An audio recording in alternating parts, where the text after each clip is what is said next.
చెప్పుకోలేని బాధ మనసులో ఉంది కదా.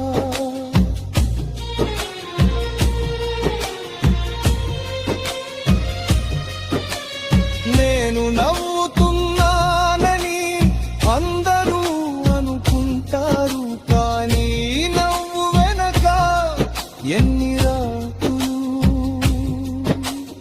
కన్నీళ్లతో గడిచాయో ఎవరికి తెలియదు కదా.